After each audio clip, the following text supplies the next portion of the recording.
Welcome back to League of Our Own with myself, Goran, and the unit, Adam Blair. 331 first grade games of experience for the big fella. Blairy, how are you, mate? You doing all right?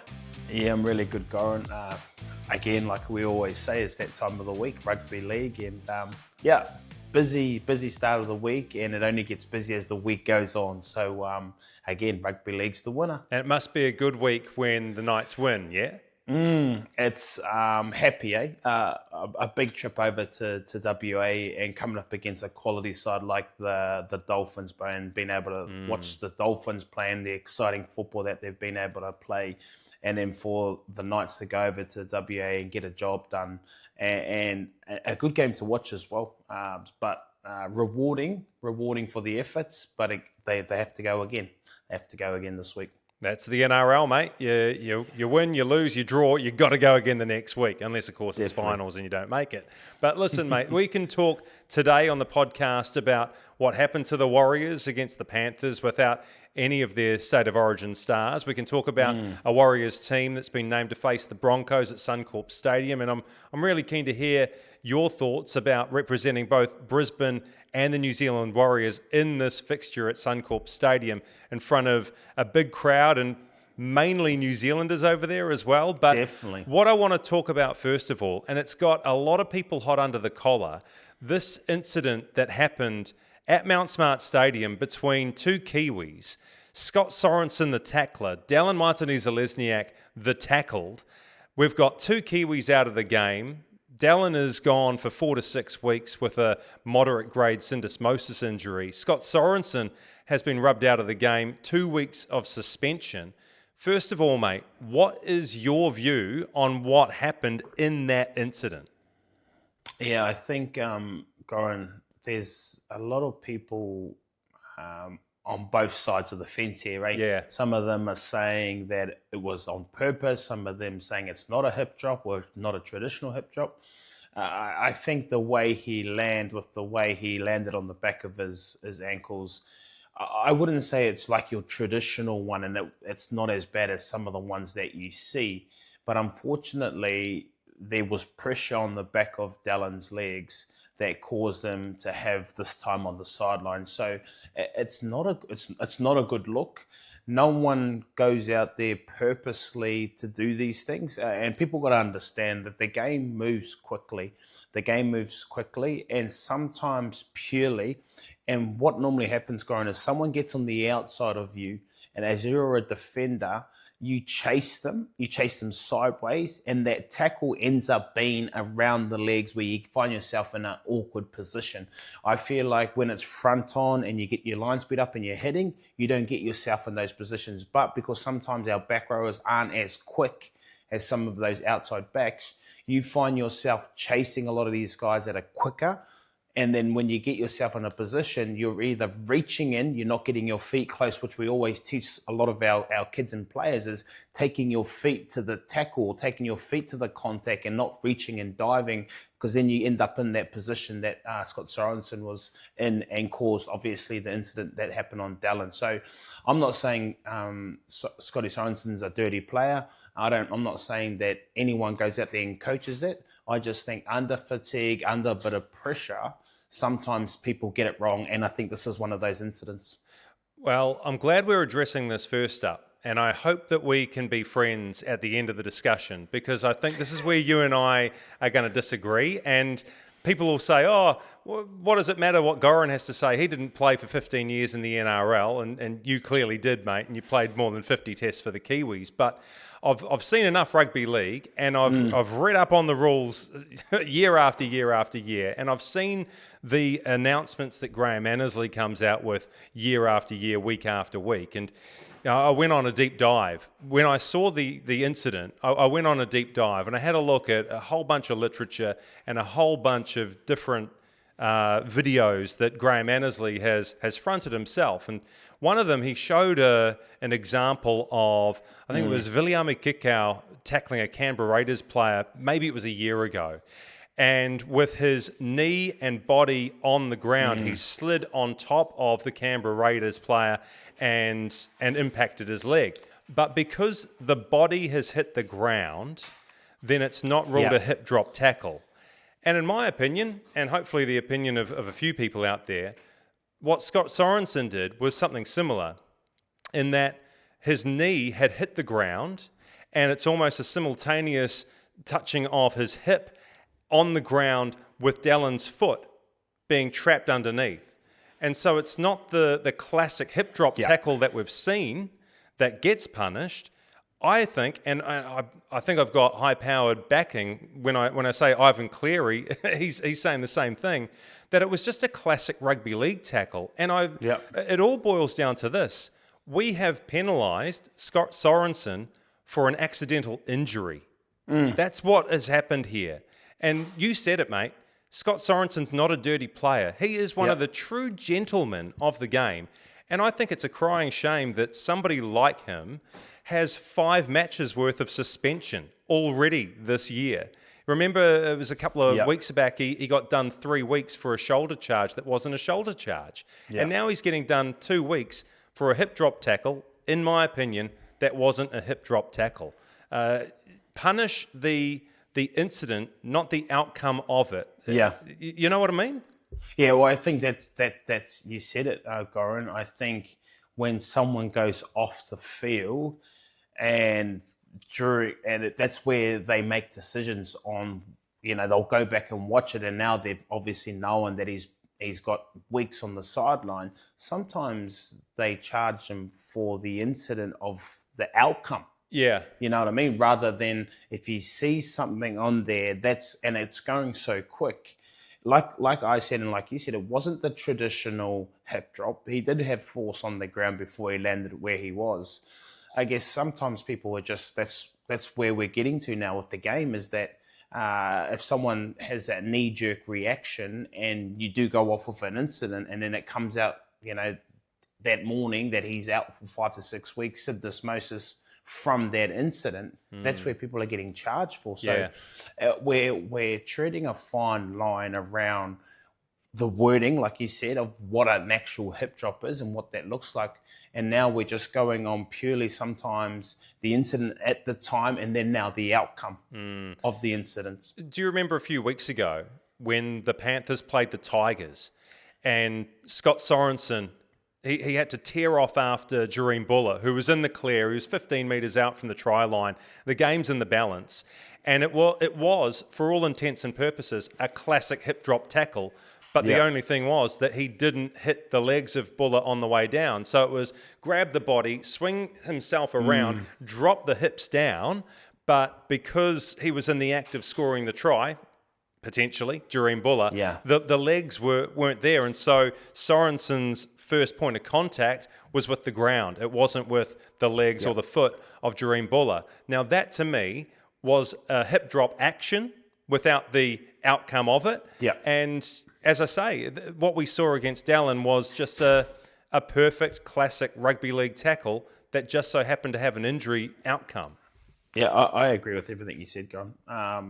It's a hard one because, the incident happens. They didn't deem it as it was a hip drop at the time. They just gave him a penalty because it didn't look good at the time. You know what I mean? And then now we've moved on, and now he's got time on the sidelines for something that I reckon the length on the sidelines for Dallin has played a bit of a part. And I think this happens a lot in the cases of the judiciary stuff as well. Yeah, well, just on the judiciary and the match review committee, and I suppose this is something that you know a little bit about, given your time in the game. Not trying to be a smart ass or anything, but you do know the inner workings of it. And it was a couple of weeks ago when Dylan Brown was cited for accidental contact with a referee. Mitch Moses' teammate is like, these guys are just making up charges, man. Like, what is going on here? And now the match review committee has basically got a babysitter where the ARL commission has extra power so that when the match review committee gets it wrong or they miss something, ARL commission can go, oh, hey, hang on a second. Yeah, a babysitter. So there is no faith, no confidence in this committee. The whole thing needs an overhaul, mate. I think that's what it boils down to. The reason why we've got Scott Sorensen missing for 2 games is because the match review committee is incompetent at times. Well, like the fans going, we all have an opinion, eh? We all have an opinion. So if we've got 3 or 4 different people looking over one incident, we're all going to come up with a different opinion of the incident. So I think if you have one person, like you said, have some faith in the one person. He makes those decisions. He watches the games, and there's the answer that he gives you is the answer. But if we're giving 3 different opinions or 4 people are watching the same incident, then we're going to come up with whatever everyone thinks. There's going to be not really too much common ground, and we all have our own thoughts, and we're talking about it right now. So the fans, they're all conflicted on whether it was a hip drop or it's not, or if it was on purpose or he's a dirty player, all these things. So the more people that are watching the one incident, the eyes that go over there, everyone has a different opinion on what happens. Look, it's rough on Dallin because this is a guy who had a false start to season 2025 with a wrist injury. He comes back. People aren't exactly enamoured or impressed with what he's been putting down in recent weeks. And now the opportunity to continue to impress, or at least start to impress some of those naysayers, it's been taken out of his hands, hasn't it? And we won't see him until round 20, 21, 22 or something like that, by which point somebody may have taken his spot because his performances, 5.5 games worth, haven't been impressive enough. And so it opens up the door for somebody like Ed Corsi, who's been named in the run-on squad for the Broncos this week. But I'm also wondering what the future might hold for Taine Tuopiki, who did not put a foot wrong when he was slotting in for Dallin in those early exchanges, mate. I think, it's unfortunate for Dallin. And like you said, everything you said, he's only been just back in the game and trying to find some sort of consistency with his performances for the team. If they move forward now and they look forward, it, like you said, gives opportunities to someone like Ed Corsi. But again, you've said it, Taine Tuopiki didn't look out of place when he played wing. Did a really good job, I thought, and put himself in the shop window. He may still late. He's on the extended. Yeah. He's on the extended. He may still late be a change and come into the team. So I think I would obviously, on the back of what Taine's been able to do, I haven't watched too much of their New South Wales Cup, but I think he deserves to be that winger. He held it down while Dallin was injured, and then now Dallin comes back, he misses out, but I think there's an opportunity for him to get back in that team. So a tricky game, but also opportunities now created for someone else. We're getting to the pointy end of the season. I think they've got one more bye to go, and then it's a bit of a long stretch into the finals or the bigger games at the back end of the season. And like you said, round 20, round 21, those are the big games that you want to be involved with, because they're going to take you into that top 8 stuff or the top 4 stuff for the Warriors. We'll chat about the team that's been named for that Broncos match shortly, but first of all, I just want to pay tribute and credit to Adam Nostradamus Blair. That's your middle name, isn't it? Because you basically predicted a Warriors defeat. Is that what happened last week on League of Our Own? Because you said that these things have happened before. You pointed to a match, when was it? 2018? 2018. 2018, when Jerome Luai, playing only his second first grade game, schooled the Warriors. 36 points to 4, and it was a Penrith Panthers team that was without its origin stars, and history repeated at Mount Smart Stadium. So well done to you in a weird kind of way. I don't know if that's a good thing, Goran. It's not, mate. I just thought when we brought it up, I just wanted to reflect back on the times that when I was at the Warriors playing against an understrength Penrith Panthers team. But I guess the most important thing for the Penrith Panthers was, I think Ivan Cleary said something maybe 3 weeks ago that he was going to rest his stars or his origin players from this match. So what that does for the individual, you get a clearer focus during the week. And you get to build some combinations with those players around you and just get to understand what your role is in the team. Sometimes when you go through the week and you know that your main players are coming back into the team, you kind of don't know where you sit as a player, and you've got people just filling in the spots. So I think the experience of Ivan Cleary about giving his star players a rest really gave some trust and some belief into the players to stand up in the tough times, back against the wall, travelling over to Auckland, playing against the Warriors at Go Media Stadium in front of a packed house. Beautiful afternoon. Yeah, perfect conditions, mate. Everything was leading towards the Warriors. Everything was leading towards the Warriors, and I thought they had a good team on the field as well. But an understrength, willing, committed Panthers team turned up and went after the Warriors from the get-go. And you saw it in the first hit up with James Fisher-Harris, Moses Leota, who are close mates. They went after him. Got real close on that first hit up. They laid a statement, and it kind of just snowballed into their performance. Some of their younger guys stood up. Malamuti was good in there. They just got their job done. They got their job done, and the Warriors maybe, and I know they would have spoken about obviously the understrength team subconsciously, maybe a little bit complacent. I'm not in those four walls.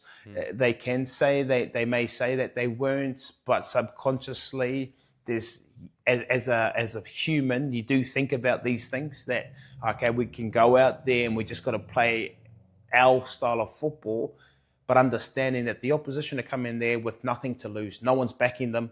Their back's against the wall, but the one person that backs them is their coach, that they're going to get a job done. So huge credit to the Panthers, and it just shows, they know how to get things done in those big moments, in those big games, under strength or with their main players. And coming to this back end of the season, they become a big talking point on how far they can go. Yeah, Andrew Webster said that they weren't complacent, the Warriors. They were more trying too hard against a team that was without those Origin superstars. And I suppose sometimes when you try too hard, it can all just blow up in your face. I'm sure you've played in games like that as well. And one of the other things that was counting against the Warriors was obviously Dallin's injury and a rejig backline. And then losing Marata Niokore early to a head clash with Moala Graham-Talfa. That certainly didn't help with the forward rotation.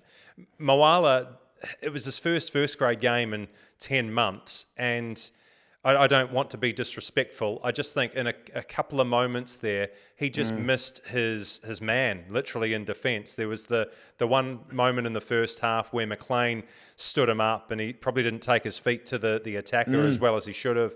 And then in the second half, Blaise Talangi probably should have put a shot on him as Talangi scored that try. So didn't cover himself in glory. But one of the most glaring things for me, Adam, was the failure to diffuse bombs and protect for reception of the kick, if that all makes sense to you. Because Scott Sorensen was given a free run at Leka Halasima to score in the second half. And then there was that embarrassing scenario where the ball's gone up and nobody has decided who's going to catch the ball. And Olamoti just, he's benefited from the kindest bounce in the world and scored from it. Now, one of the winger, the centre, the fullback probably should have called that one. I'm thinking maybe it was Charles's ball. And they all just stood back and stared at each other. So it was just these little moments, the 1%ers, where they were absent, the Warriors. And boy, did Ivan Cleary's Penrith Panthers make it count. What they've done well in the past and this season is been there for each other, Goran? Being there in those moments, chance-saving tackles, which they did again. Jacob Laban being a part of that. Defensively, have done a pretty good job and looked after each other.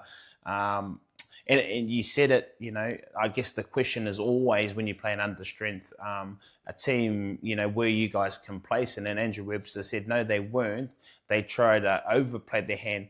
I think sometimes that comes with a bit of complacency because you can't get into your flow because you're trying to do too much, because maybe you're seeing these opportunities that normally come off, but with a team that's backs against the wall who are going after you, sometimes you have to pull it back just a little bit just to get into your flow, then be able to express yourself in the way that they've been doing. So I think sometimes, for the Warriors or for any team, you only have to have 3 or 4 people off their game, which I think that's what it was, that an opposition like the Penrith Panthers, understrength or with all their best players in any team, that's when you become, you dish up what you have. You lose communication because you just think someone's going to do it. You stop doing those little things, like we said, because you think someone's going to do it, or we don't have to do it in these moments. In the game of rugby league, every moment counts, and you have to be in the moment to take those moments and take those opportunities. So I thought those things that we just spoke about, I think those were the moments that if they look back, if they just executed those things, the result may have been different for the Warriors. Do you think Andrew Webster, after that result, does he look at himself and think, well, what could I have done differently? We spoke about Marata being taken off. I think the forward rotation kind of looks after itself in a sense, but when Dallin goes off and you've got Tamaiti on the bench, I don't know how much centre he's played, but... 0. Yeah. Was there an opportunity perhaps to put Chance in the centre position or on a wing and have Tamaiti play the fullback? Because that would have made a little bit more sense perhaps. And then if he's playing fullback, he's more central, and you've got Luke Metcalf who's battling a corked thigh. And so if he's not going to do as much kicking in general play, then Mr. Martin is there just in behind, ready to step up. Well, that makes sense to me. He hasn't played centre at NRL level before. And Chance has played centre at international level, so gets it.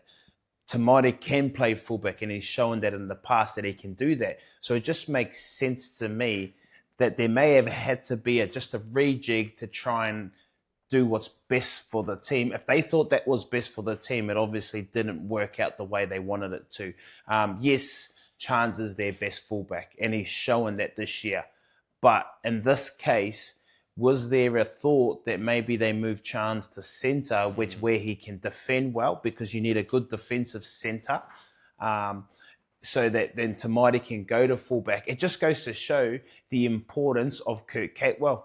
It just goes to show the importance of how much Kurt Capewell means to the Warriors, because he can cover so many positions. I don't even think he's nailed down the back row position this year, because he's been playing centre, he's been playing back row. So I think it just goes to show, how important Luke Capewell is to Warriors if these scenarios or these things happen in the game. Yeah.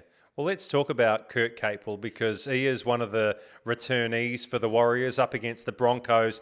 There are a number of really exciting encounters this round in the NRL, and obviously the Warriors-Broncos at Suncorp Stadium on a Saturday afternoon. It's got to be one of them. Kurt Capewell comes back after an outstanding effort for Queensland in Origin 2. So much talk about 75 missed tackles in the NRL. You know what? He pulled off 37 and only missed 2, ran for more than 100 metres. I think he was their best performed forward in Origin 2. So well done to Kurt Capewell. He comes back. Rocco Berry, the real big dog, he's back in the centres as well. So Moala sits down and the real big dog comes in. And we've already spoken about Ed Cossey. But yeah, Kurt Capewell, Mr. Fix-It, he is the glue that holds this side together. Yep. And you know, him not being there because of Origin representation, it really did show Warriors faithful what they miss when he's not there.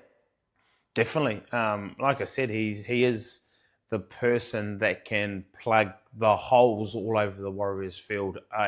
You could use him, and I think like most back rowers, they are pretty similar to a centre, you know what I mean? They've got to make those similar decisions. Yes, there are a couple of spaces in front of or forward of them, or to the left or to the right of them, but they are good defensive people first and foremost. They're competitors, and they just find themselves in the right positions more often than none. Kurt Capewell is that person for the Warriors, and it goes to show with the game on the weekend that he was sorely missed due to obviously being a part of the Origin series and whatever those 75 tackles missed. And I thought he was close to the best on the field for the Queensland team. He was, man. For a guy that's Yeah. He's had an outstanding season for the Warriors, and like you said, I don't reckon he's nailed down a position. So it's most probably his first full game. I haven't watched him closely, but maybe his first full game at back row, and done an awesome job at it as well. Yeah. Can we talk about another back rower? Because a for it. lot of focus, and I think with good reason, has been on Leka Halasima. And, I suppose the younger players coming through in general. So we'll chuck Dimitrik in there as well. But Jacob Laban, he's almost like the not-so-quiet achiever, if you will, because some of his performances have been really good, but maybe we're not talking about them because he's not as flash as Leka. He hasn't had the peroxided hair and the rat's tail out the back. He's just a very clean-cut individual, tall, rangy, athletic. But some of the things that he's been doing in recent times have been thoroughly impressive. All you got to do is think about two actions at the weekend against the Panthers in a beaten side. The try that he scored was a beautiful piece of rugby league. And then when the Warriors were in danger of having an intercept try scored against them and Jenkins has the ball, who's the man that tracks back and makes the tackle? It's Jacob Laban. What have you made of his efforts this season, and does he rightly hold a starting position in the back row? Always had that in him, Goran. Knowing Jacob since, he's been in the pathways for a fair bit. I think 2021 started his first full-time preseason, and it has been growing in the background. The biggest thing that I guess the club had on him, because he's such a big body and, like you said, quiet, I guess not as similar to Leka Halasima, not as aggressive, or if that makes sense. But I think with time on the field and with consistency brings belief. And we've seen that with Leka, we've seen that with Dimitrik. We've seen it with all the young kids coming through, Tane Tuopiki, giving him an opportunity to express himself. These kids have been simmering in the background, working on their craft, and now being able to showcase what they can do. There's a reason why I put him in the All-Stars team, Goran, and I put him in the All-Stars team because I know what he can do, and I want him to do exactly what he's doing right now, is to express himself and show people that he is an NRL player. Hadn't got much opportunity earlier in his career or the last couple of years, but is reaping the rewards for the hard work, the effort that he's putting in, and the reward of now holding down a starting position. He's a great hole runner. You put him back on a drop-off play, he can beat defenders, he can leap in the air.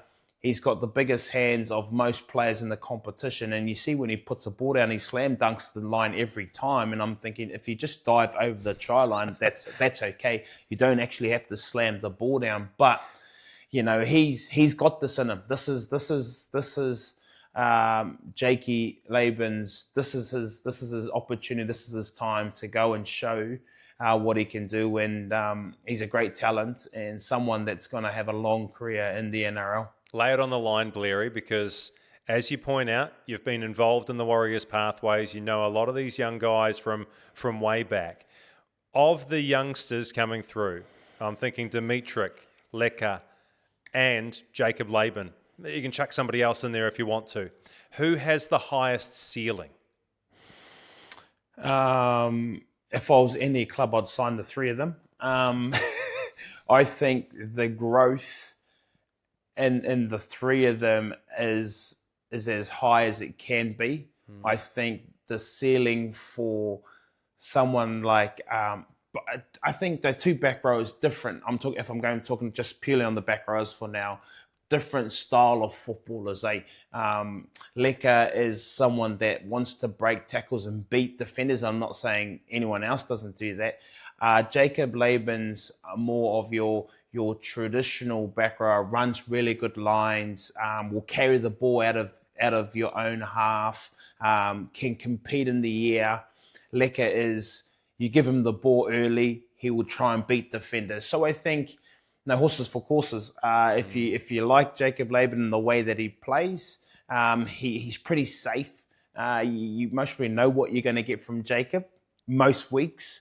And Leka, I think he's X factor. He's unique. He's got a unique style. But I think between both of them, I think they're going to be the future of the Warriors. They'll be the next two starting back rowers. Say if it's not this year, it's going to be next year. Dimitric's growth is still so much higher than where he is right now. Again, with more game time, with more fitness, he becomes a starting front rower alongside someone like Fish or Mitch Barnett when the time's right.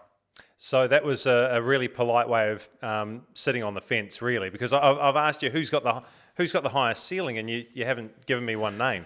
You've spoken about all of them being brilliant.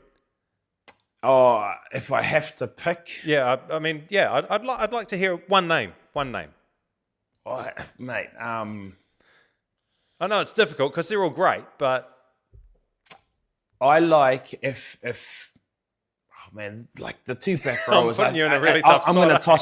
I'm going to toss up one of the back rowers in purely on like a style of football that I would like to have, and I would say Jacob Laban's ceiling is he has, I think, longevity in him. I think he can have longevity, and I'm not saying Leka doesn't, but I'm picking one, and I'm saying Jacob Laban's longevity in his career in the rugby league keeps going skyrocket. There we go. We did it. We finally got a name out. Well done, Blairy. And, you know, whatever happens, me and everybody else who loves this great game of rugby league, what might lie ahead of these guys over the course of 10 to 15 years, it's going to be really special to see, mate. And to think that we can, you know, turn on the box and watch them go down to the stadium and check them out. It's pretty darn cool, man. If these guys are going to be some of the real rock stars of the game for a decade or more. They'll be superstars in New Zealand for as long as they stay there, and the kids will love the three of them for the rest of their lives if they become a one club player. These guys, and I hope, fingers crossed, that they all play international football for New Zealand. For New Zealand. You got a job to do there, mate. There's still plenty of more opportunities to play All-Stars and for those boys to keep expressing themselves. So they are the future of the Warriors, and the Warriors need to lock them down for a long time because everyone will be nipping at their heels to try and grab one of those guys off them for sure. Yeah, no doubt. And we get to see them up against the Broncos this weekend. Now, I'm really interested to hear your thoughts on this one as a spectacle, as an occasion, because you've been in the privileged position to be a Brisbane Broncos player playing against the Warriors at Suncorp, and you've been a travelling Warriors player up against the Broncos at Suncorp Stadium. So what is so special about this game from both sides? I mean, I look at it from a spectator's point of view, and whenever I watch it on TV, I feel like there are more Kiwis at Suncorp Stadium than there are Australians. It feels like a Warriors home game as I'm taking it in through the television. That atmosphere coming at me, it's like it could be in New Zealand, Aotearoa. So what is it like for you, a Kiwi that's played on both sides? I think you said it, man. It's the fans. It's the fans of both teams. Saturday, what have they got? 3:00 Saturday evening at Suncorp Stadium. It'll be 35,000 plus.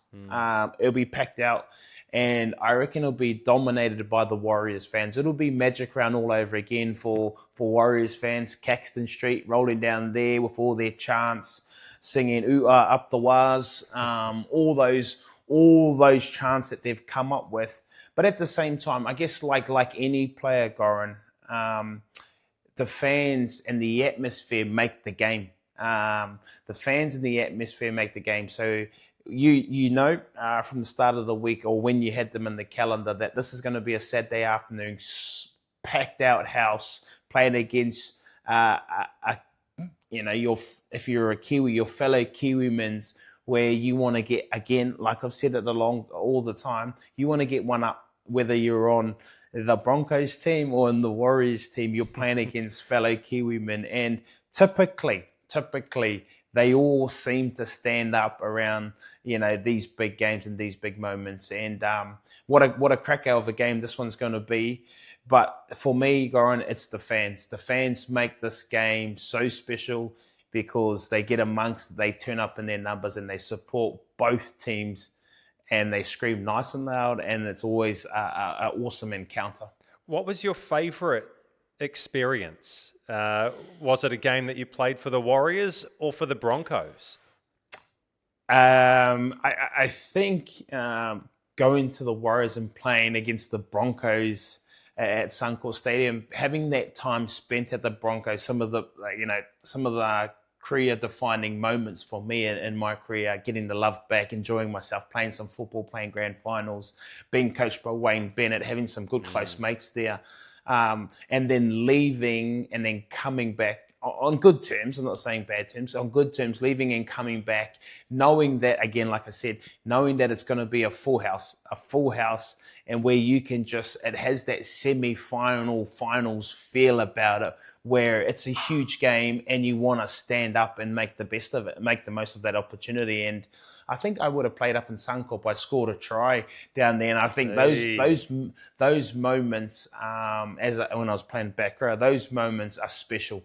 I think I might have had the Neff with me, Cody. Hey. I might have had Cody Nicodema with me good. next, and when I scored those tries. So to be able to play against a team that you've played for, knowing that the fans are going to be there and getting behind you, and then scoring against some of your old mates, was awesome feeling. Yeah, well, special memories, mate. I mean, I'm sure you've got thousands of them, but yeah, this is that kind of game. It's one that you circle on the calendar whenever it comes around. Warriors Broncos at Suncorp. Yeah, what an occasion. And one of the key battles, if you like, that I'm really looking forward to, middle of the park, Fish Always. against he's kind of like the prototype, isn't he? They broke the mold when they came up with Payne Haas. Yeah. I think he's leading the competition for offloads. He's second for post-contact meters. I think he's 7th overall for just general running meters. The guy is a freak. He's a weapon. It doesn't matter how good or bad the Broncos are going. He is Mr. Consistent with his efforts. And even if players around him have seemingly given up, he will give his all. And so that is where the match will be won or lost. It's in the middle, and it's whether Payne Haas can get the better of not only James Fisher-Harris, but as you've said on this podcast before, if Payne Haas can get the better of the guys that he's skipping across the field to get into contact with, because he will do that. He will skip across and get to a back rower, get to a centre, even a winger. If there's a way through the defensive line, Payne Haas will find it, eh? Well, you know what, Goran, I think in the top 4 front rowers in the competition, the centre outcomes, which is the hardest comp going around, Payne Haas and James Fisher-Harris are in the top 4, without a doubt. So they're marquee props. They are the big dogs of the competition. And when you think about anyone, if you were to ask, hey, who are your top 4 front rowers? I'm going to say Payne Haas, I'm going to say James Fisher-Harris, I'm going to say Joseph Tapine and Tino Fasul-Malaawi are your 4 best front rowers in the comp. And if you wanted one of them on your team, you'd take either rule of those guys. But this is a mouth-watering matchup who, like you said, Payne Haas has done so much in the game already at a young age. With Origin, Test match football, and with the Broncos, and like you said, leading most things in the competition, backs up after Origin, puts in the performance that he does, heavy reliance on his output that he gives to the Brisbane Broncos, but also the way he carries the ball and the way he can get across the field and just compete on everything.